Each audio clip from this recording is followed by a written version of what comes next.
Achieve this stunning concrete using ColorWave Concrete Paver Stain.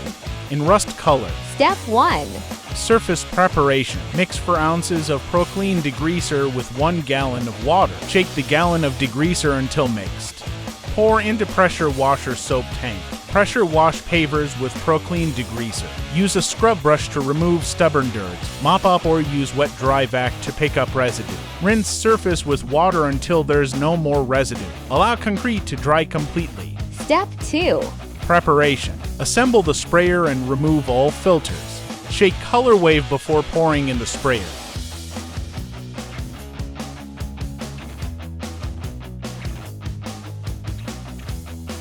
Step 3. Application. Spray to coats in circular motions with overlaps.